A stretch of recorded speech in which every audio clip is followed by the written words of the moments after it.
welcome back everyone. Welcome back to the Picos series and the last episode. This episode takes in the second last and the last day of our trip.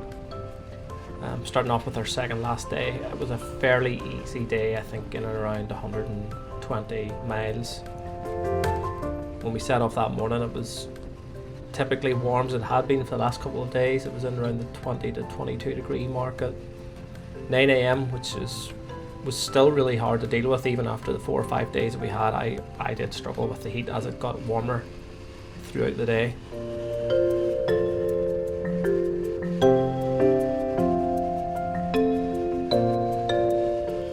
In typical Picos fashion, some of the roads were just unbelievable and the scenery just kept in check with the last couple of days.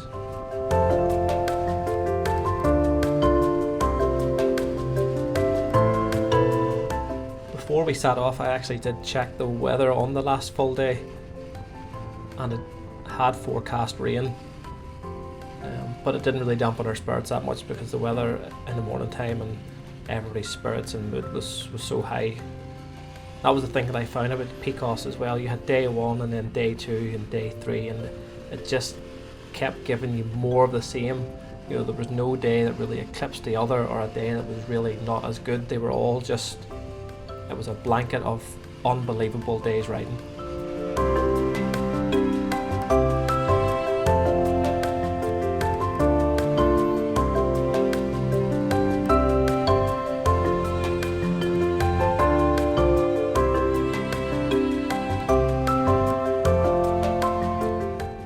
It's funny when you're riding on these roads, whenever you come to a corner like this, you get ready for what's coming around the corner. It's not about the traffic or your line, it's about what am I going to see when I go around this corner. And that was nearly every corner as you started getting up these mountain roads and up these switchbacks. You were getting ready to open your eyes to see what was coming around the corner. This was a nice chilled day though. This was a very chilled out day's riding, and we were just taking our time and just sweeping through the corners. The weather was great, the roads were in perfect condition, and it was the last day, so there was this like sense of everybody trying to soak it in and just enjoy the day, because we knew that tomorrow we were on our way back to the ferry. So there was a sense of just trying to soak it all in and enjoy it and be present and be in the moment. That's what I was doing anyway, because I knew in 24 hours I'd be sitting on a ferry.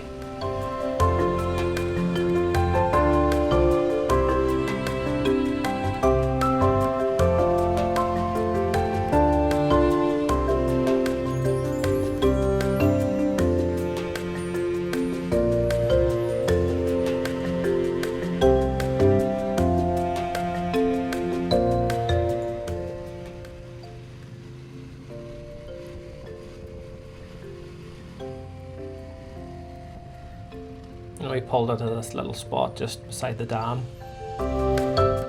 Got some photographs and we were on our way. Some of these natural tunnels through these rocks are insane.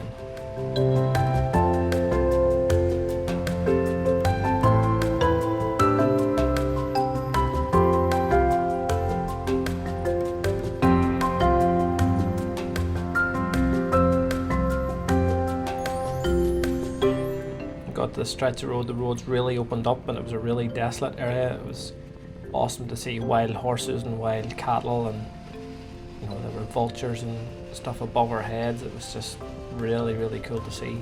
And again, the surface on these roads for where they are, and probably the amount of abuse they get them from bikes, cars, trucks, animals, like it was just joy to ride on.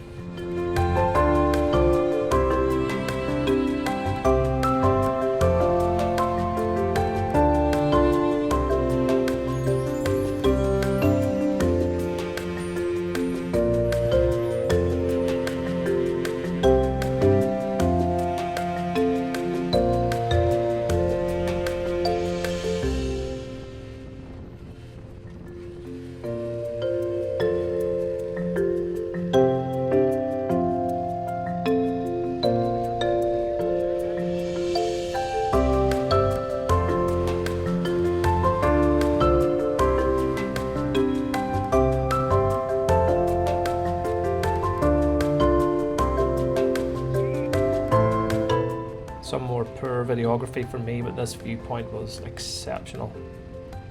It really, really was. Just the views went on for miles. You could see for miles. It was great. A couple of tight switchbacks on the way up as well.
After a fairly slow day, it was time for a quick stop. I think more dehydration rather than anything else. Quick stop for lunch and a drink, and we're back on the road, and more of the same being served on the roads as well.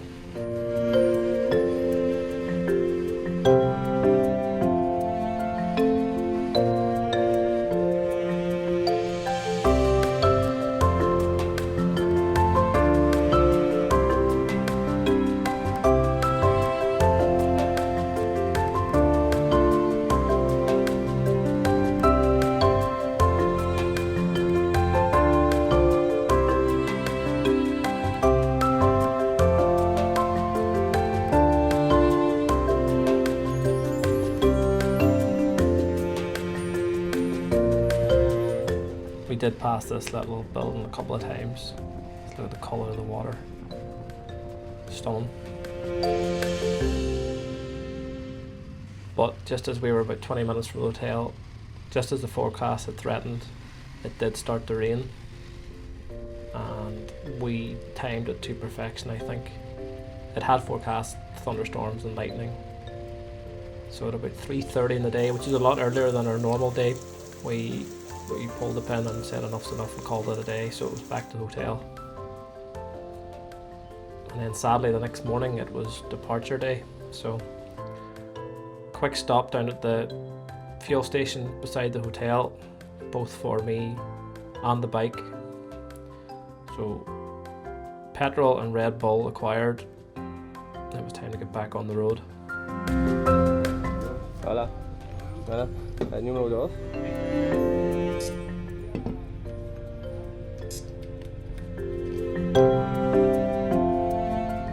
Gracias.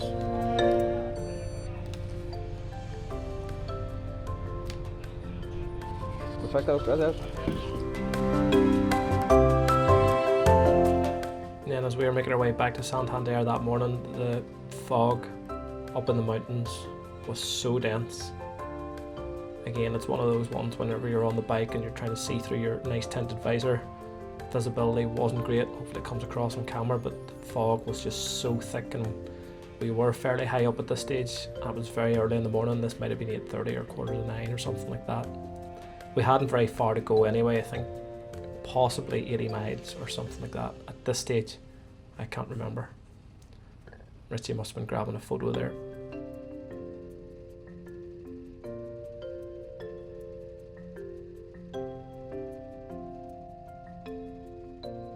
Forgot to get that photograph off him actually, that might have been a good one. And continuing on down the road. Even these roads for the route home was kind of like a last taste of this was the kind of week you had, guys, drink it all in. It was kind of a nice finish to the trip.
I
think at this stage we might have been about 30 or 40 miles out from port.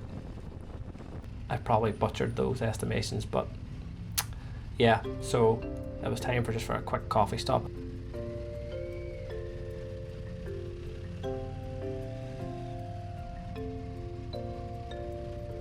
Coffee down the hatch, and after about an hour I think we were at the port in Santander. This process wasn't too bad. It wasn't as bad as it was in Portsmouth. I would say within 30 minutes from arriving to port we were through the EES system and general security checks, and then we were ready for boarding, so about 30 minutes I would say.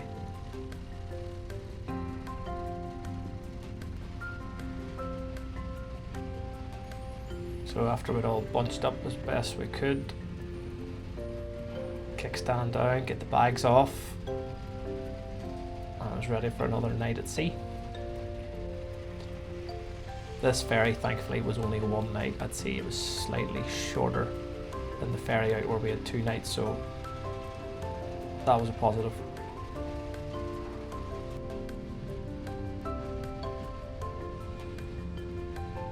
So the next evening we docked a bit later than planned. I think we were due to initially arrive at 5, but now I think this was 8 PM. There was a 3-hour delay on the way home. So sunny Portsmouth welcomed us. It was a nice evening actually.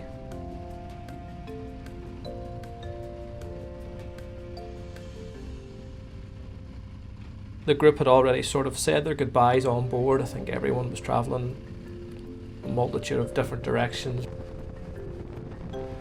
We'd said our goodbyes, and for me it was en route to Holyhead, to Dublin and to home. An unbelievable trip, and one that I would definitely do again.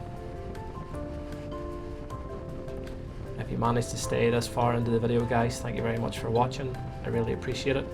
If you haven't seen the first 2 episodes, they're on my channel. I'll link episode 1 to the top of this screen.